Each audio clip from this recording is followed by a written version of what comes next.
పుట్టింటి ఆశ. ఈ కథను రచించిన వారు హోతా పద్మినీదేవి గారు. ఎర్రబడిన ముఖంతో సుడిగాలిలా లోపలికి వచ్చిన సుగుణని చూసి చంద్రం ఆశ్చర్యంగా అడిగాడు. ఏమైంది సుగుణ? రోషంతో ముక్కుపుటాలు అదురుతుండగా అంది. అసలేమనుకుంటోంది మీ వదిన? తను బిర్లా కూతుర్ననా? ఆవిడ పుట్టింటి వాళ్ళు ధనవంతులైతే అవ్వచ్చు. సంక్రాంతి పండక్కి ఆవిడ్ని పిలిచి వాళ్ళు గద్వాల్ చీర పెట్టి ఉండొచ్చు. అంత మాత్రం చేత నన్ను అవమానించే హక్కు ఆవిడకేముంది? ఇంతకీ ఏమంటుంది మా వదిన? ఏదైనా అంటుంది. పుట్టింటి దన్ను చూసుకునేగా ఆవిడకా మిడిసిపాటు. నా పుట్టింటి వాళ్ళు మధ్యతరగతి కుటుంబీకులనేగా చులకన.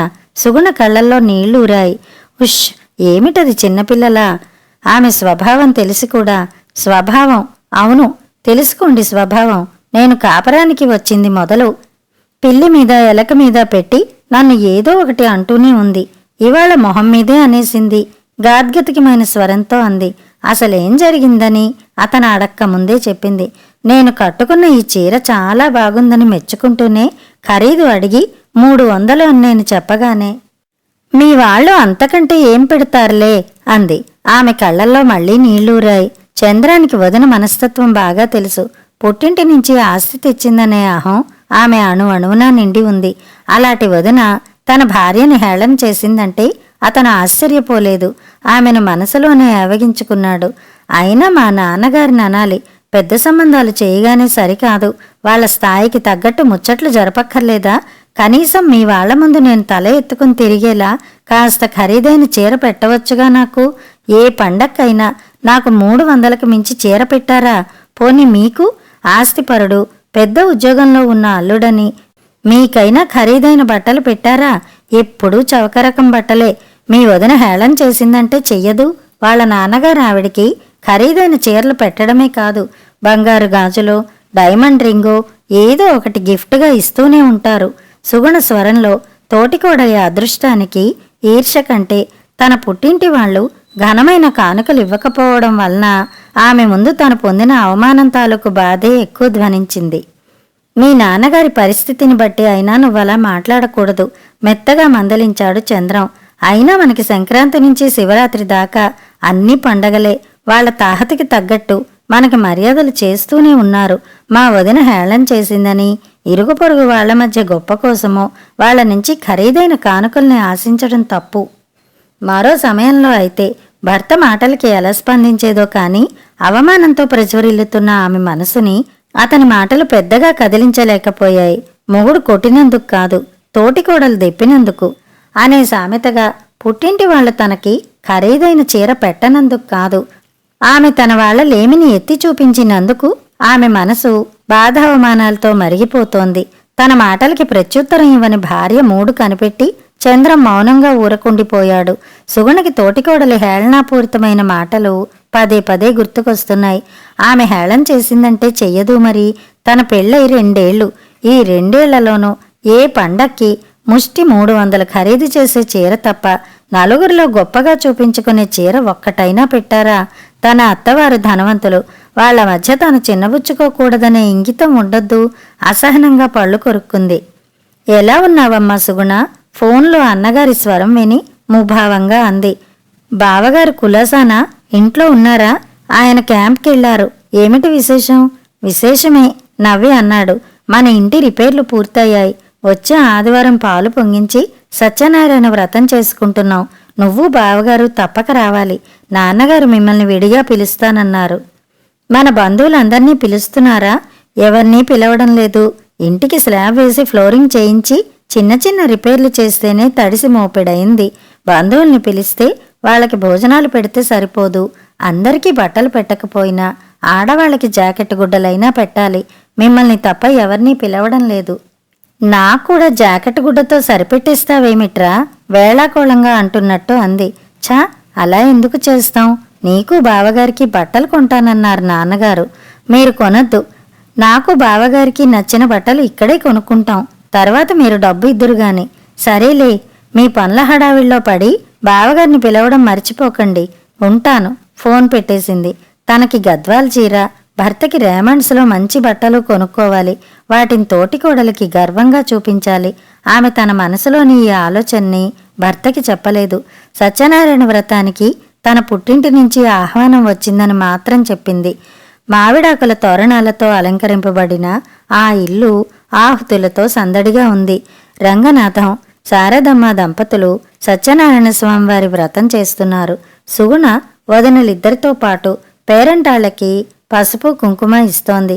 ఖరీదైన పట్టుచీర, ఒంటి నిండా నగలు ధరించి లక్ష్మీదేవిలా ఇంట్లో తిరుగుతున్న కూతురుని భేషజం లేకుండా బావమరుదులతో కలివిడిగా మాట్లాడుతున్న అల్లుడిని చూసి వాళ్ల మనసుల్లో ఆనందం ఉప్పొంగింది. సుగుణ పట్టుచీరలు, నగలు ధరించి నవ్వుతూ హుషారుగా తిరుగుతున్న వదినలిద్దరినీ చూస్తూ అనుకుంది, ఇంత పెద్ద ఇంటిని కేవలం గోడలు మాత్రం మిగిల్చి పైన స్లాబు, కింద ఫ్లోరింగు వేయించడానికి బాగానే ఖర్చయి ఉంటుంది. వదినల నగలు అమ్మకుండా ఇంత ఖర్చుని ఎలా భరించారబ్బా? అన్నయ్యలిద్దరూ బాగానే సంపాదిస్తూ ఉండాలి. పుట్టింటి వాళ్ల ఆర్థిక పరిస్థితి మరీ అంత దిగజారిపోలేదని నిర్ధారణకి వచ్చిందామె. తను 4,000 ఖరీదు చేసే బట్టలు కొనుక్కుని వాళ్లపై మోపలేని భారం వేస్తోందేమోనని ఆమె మనసులో ఏమూలో ఉన్న గిల్టీ ఫీలింగు మాయమైంది. వ్రతం ముగిసింది. ఇరుగు పొరుగులు తాంబూలం, ప్రసాదం తీసుకుని వెళ్లారు. బట్టలు కొనుక్కున్నారమ్మా సుగుణ? తల్లి అడిగిన ప్రశ్నకు సమాధానంగా తను తెచ్చిన బట్టలతో పాటు వాటి తాలూకు బిల్లు కూడా అందించింది. ఆ బిల్లు చూసిన శారదమ్మ ముఖం క్షణం వెలవెలబోయినా మరుక్షణం సర్దుకుంది. చాలా బాగున్నాయమ్మా, నాన్నగారితో చెప్పి డబ్బు ఇప్పిస్తాను అంది. సుగుణ తేలిగ్గా నిట్టూర్చింది.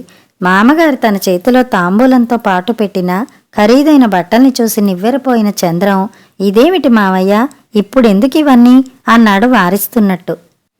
ఏదో మా ముచ్చట, కాదనకు బాబు అన్నాడు రంగనాథం. అత్తగారు భార్య చేతుల్లో పెట్టిన ఖరీదైన గద్వాల్ చీరని చూసేటప్పటికీ చంద్రానికి అర్థమైంది ఆమె తల్లిదండ్రుల్ని అడిగి ఖరీదైన బట్టలు కొనిపించిందని. అతను చప్పున తల తిప్పి భార్య కళ్ళలోకి లోతుగా చూశాడు.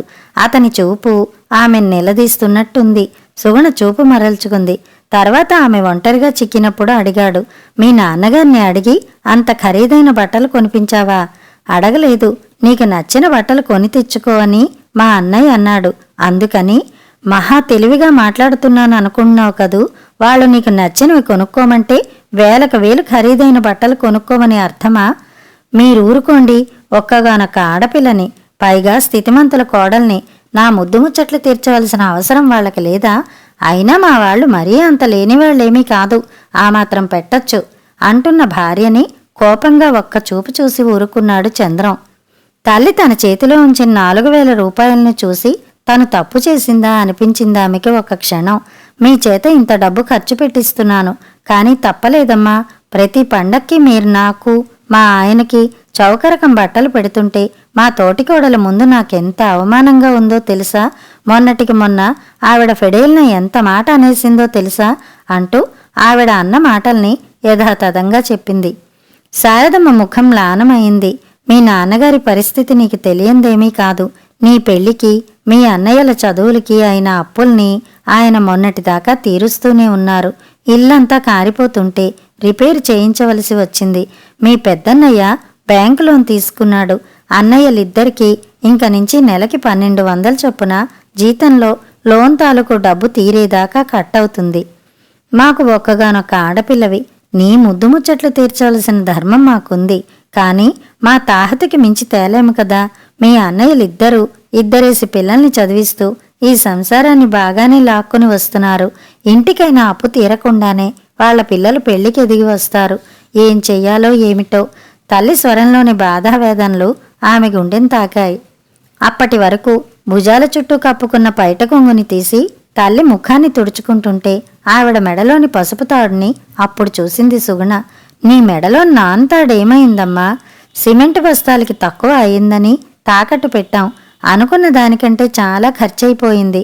అసలు గొలుసు అమ్మేయమనే అన్నాను. మీ అన్నయ్యలు ఇష్టపడలేదు. నిన్ను పసుపుతాడుతో ఉంచి వదిన మాత్రం బంగారం దిగేసుకుని ఊరేగుతున్నారు కోపంగా అంది. వాళ్ల బంగారం ఎప్పుడో అమ్మేశాం. వాళ్ళు వేసుకున్నవి రోల్డ్ గోల్డ్ నగలు. సుగుణ ముఖాన చన్నీళ్లు కొట్టినట్టయింది. బయట అప్పు చేద్దామంటే అసలు కంటే వడ్డీ ఎక్కువై కూర్చుంటుంది. అందుకని మీ వదినలిద్దరూ ఆలోచించి నగలు అమ్మేశారు. ఇల్లు నిలబెట్టుకోవడం ముఖ్యం. అయినా అవసరాలకి అమ్ముకోవడానికేగా ఆడవాళ్లకి నగలు. అన్నయ్యలిద్దరూ అప్పుల ఊబిలో కూరుకుపోయి ఉంటే వాళ్ల నుంచి విలువైన కానుకల్ని ఆశించిందా తను? సుగుణకి పట్టరాని దుఃఖం వచ్చింది. తన కన్నీళ్లు తల్లి కంట పడకుండా గదిలోకి వెళ్ళిపోయింది. గదిలోకి వస్తూనే మంచానికి అడ్డం పడి ఏడుస్తున్న సుగుణని ఏమైందని ప్రశ్నించాడు చంద్రం. ఏడుస్తూ వెక్కిళ్ల మధ్య చెప్పింది ఆ ఇంటి పరిస్థితిని, అన్నలిద్దరూ అప్పు చేసి ఇల్లు రిపేర్ చేయించిన సంగతి. మీ వదిన హేళన చేసిందని గొప్ప కోసం ఖరీదైన బట్టలు కొన్నానే తప్ప ఇదంతా ఆలోచించలేదు. ఇంక సంవత్సరం అంతా మనకి ఏవో పండగలు వస్తూనే ఉంటాయి. మీ వాళ్ళు మన్ని పిలుస్తూనే ఉంటారు. మనం రాకపోతే వాళ్ళు బాధపడతారని వస్తూనే ఉంటాం. ఇలా ప్రతి పండక్కి వేలకు వేలు ఖరీదు చేసే బట్టలు పెట్టడం వాళ్ళకి తలకు మించిన భారం కాదా? ఆడపిల్లకి పుట్టింటి ఆశ ఉండడం సహజమే, కానీ అది వాళ్ళని కష్టపెట్టేలా అప్పులు చేసేలా ఉండకూడదు.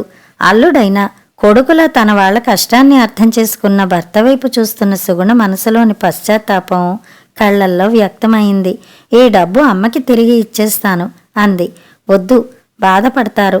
చంద్రన్ సూట్ కేసు తెరిచి 10,000 రూపాయలు తీసి ఆమెకి అందించాడు. మీ అమ్మగారు తాకట్టు పెట్టిన గొలుసును విడిపించుకుని వద్దాం పద. ఆమె ఒప్పుకోదు, నేను ఒప్పిస్తాను అని గదిలో నుంచి బయటికి నడిచాడు. సుగుణ తేలికపడిన మనసుతో అతన్ని అనుసరించింది. కథ సమాప్తం.